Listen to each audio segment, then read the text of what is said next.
Is the Starcraft 2 Wings of Liberty campaign possible with only Marines? The rules are: play the brutal difficulty, only use Marines, buildings, and workers, and only Marines may deal damage. If the game gives me other units, such as my starting units, I must destroy them unless a mission objective requires that they survive. If that happens, I let them live, but I must not use them. They just idly exist so that I don't fail the mission. If a mission starts with a no-build section and then has a macro section, the challenge does not apply to the no-build section. But if the entire mission is a no-build mission or a macro mission, the challenge does apply. The goal is just to complete the campaign. It's okay if I don't do every mission. If I can't do a mission with these rules, it must be skipped. In the first mission, I get a hero unit called Jim Raynor and some Marines. After I leave my strongest unit behind, my Marines can move forward. I lure the enemies and fight them individually so they don't do too much damage. Some reinforcements land in the center of town, and I frantically get them out of there. I barely have enough Marines left when I fight the truck, but it's okay. I hide a Marine by the objective and win the mission. Not enough minerals. The challenge becomes much easier now that I can build Marines. Not enough. The enemy has medics healing those, and I promise my Marines that the damage on them is permanent. They'll just die instead of being healed. In the next mission, I show my Marines that I care by getting armor upgrades and putting them in bunkers. We defend until the mission ends, and I buy combat shield for my Marines. I go to the evacuation next. My ally has APCs, and I destroy them since they are not Marines. You're killing more of my people, you monster!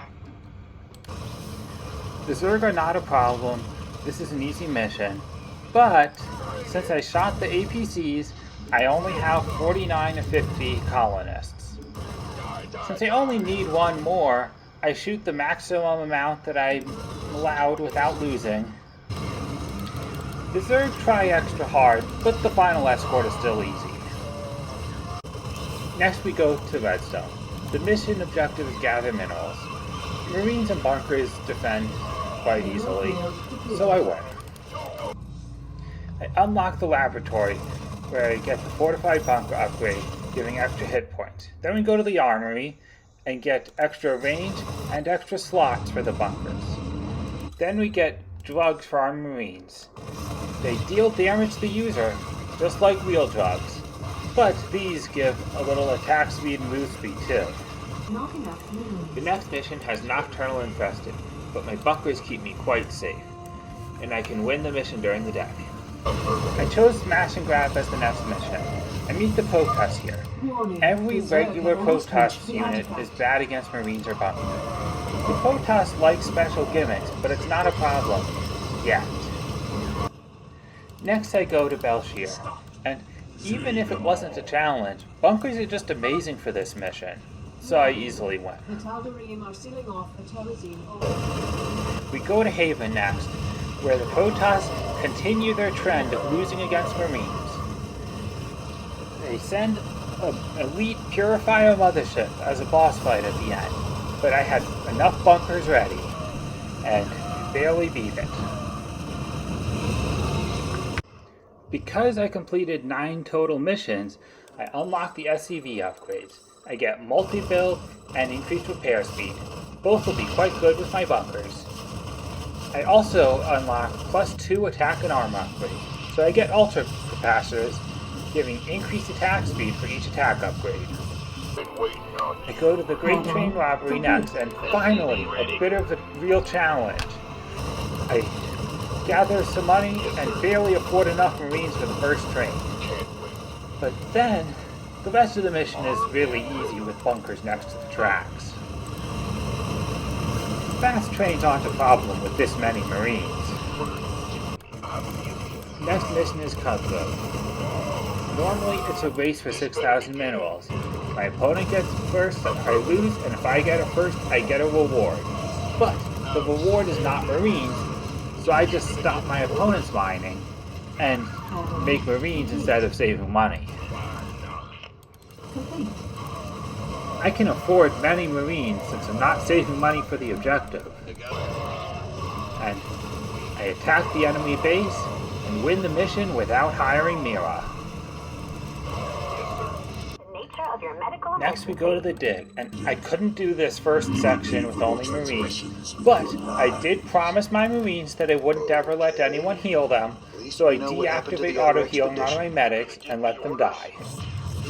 Next I get some siege tanks. Normally the siege is better, but here they tank while my Marines run past. I send my 2 remaining Marines forward, and they trigger the next section and immediately die.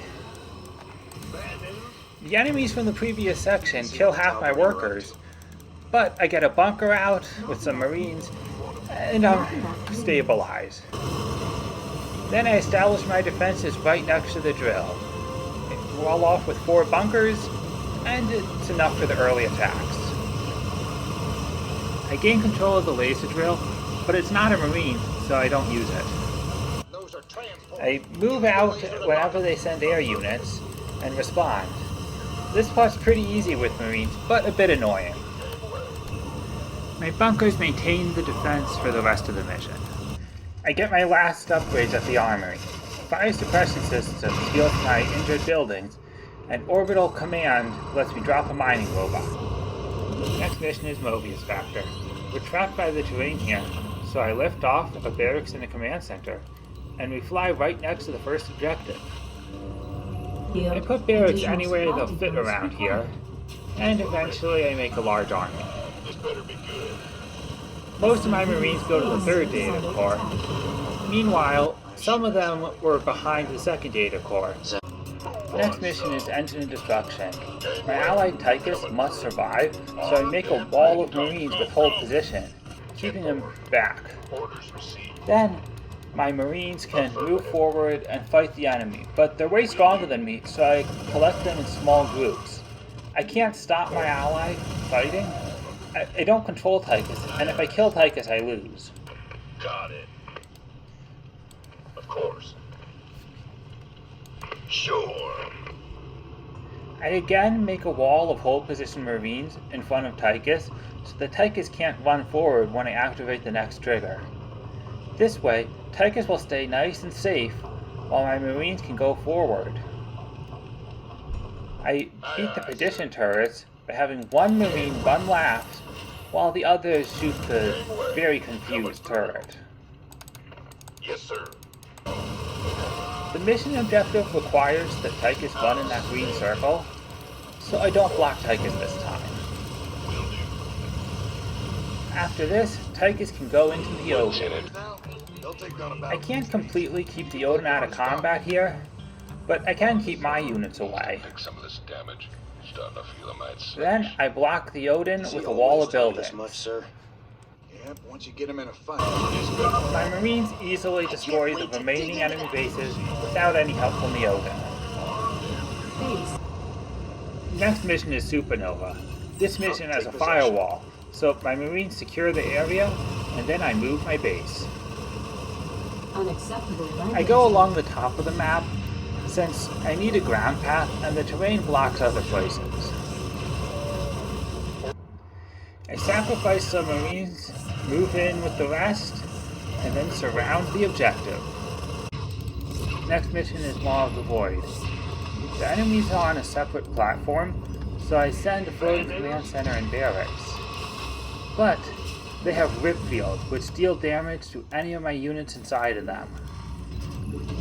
So, I need bunkers, or else my Marines will die quickly. The rip fields can kill an SCV faster than the SCV can build a bunker, but not as fast as 5 SCVs can multi-build a bunker. They destroy a rip field generator, but we're still in the rip field from the next generator. When the enemies are too tough, I drop my SCVs out of the command center and repair a bunker. I must load them quickly or they'll die. Luckily, SCVs can repair other SCVs in a command center. When a bunker is destroyed, the Marines inside die quickly. This ramp was probably the hardest single part of the mission, but eventually I get a bunker on the high ground and secure the area. I reinforce with more bunkers and break another ripfield generator. I go around the side and get a bunker close to the next ripfield generator without too much resistance from the opponent. I can't build a bunker in range of this ripfield generator, so instead I rally Marines onto this ledge and they shoot it until they die. This is how long a Marine can live inside a ripfield. I claim my territory just outside the ripfields and prepare for the mothership. It's not particularly difficult, but it's a very long battle, the mothership retreating multiple times. But eventually, the mothership is destroyed. I sneak around the side and build a bunker right under the enemy, but I distract them with some mules, so it's fine. Base is under attack. We continue along the path and towards the objective. I get a bunker in range and finish the mission. The next mission is Media Blitz. Normally, the Odin can do most of the mission, but the Odin is not a Marine, so I'm not using it. I destroy the enemy bases in order of difficulty. Start with the small outer bases, then I destroy the starport base. Next is the barracks base. Units in this base deal bonus versus light, and my Marines have light armor, so many of them die, but I do destroy the base, without too much trouble. To gather my army and my barracks, I will need reinforcements against the factory base. I move in, and my maxed army of Marines can only destroy about half of the factory base. The siege tanks are just too strong. I built some more Marines, so let's attack again. I can't kill them all yet, but I can destroy some of their units, and hopefully I can rebuild faster than they can. Eventually, I target the remaining siege tanks and easily beat the rest of the base. After this, the rest of the mission is easy. That's the last one. Next we go to Char. Some allied Marines are stranded behind the Zerg, so I rescue them. I don't rescue any other groups or allies. After building my large army, I move across the map and target the Nidus worms, ending the mission. I get a choice for the next mission, and I wish that I could choose Belly of the Beast, but I couldn't do it with this challenge, so instead I play Shadow the Sky. My Marines easily beat the coolant towers. The Leviathan comes as a boss fight, but it's incredibly easy. I eliminated the Zerg flyers here, so they won't come in the final mission. It's a defense mission, so I make some bunkers. I use the terrain here, especially the tops of the ramps where I can. I built some reactors with my factory and starport earlier, so then when my barracks are done, I can fly them into position and start making my Marines very quickly. It all seems fine until the Nidus worms come. But I had some Marines ready for the Nidus worms in my base, and I confuse the enemy with a mule in their base. I make some bunkers on the high ground and retreat behind the canyon. The Queen of Blades comes and kills most of my repair crew, but I can replace them. Disturbance detected. Nidus. I adjust my bunker positions one final time so that my Marines can go out and destroy Nidus worms. Nidus worm. I don't do much else until the Queen of Blades learns Razor Swarm. I don't want it hitting my bunkers, so I make a very tempting target with a pile of Marines.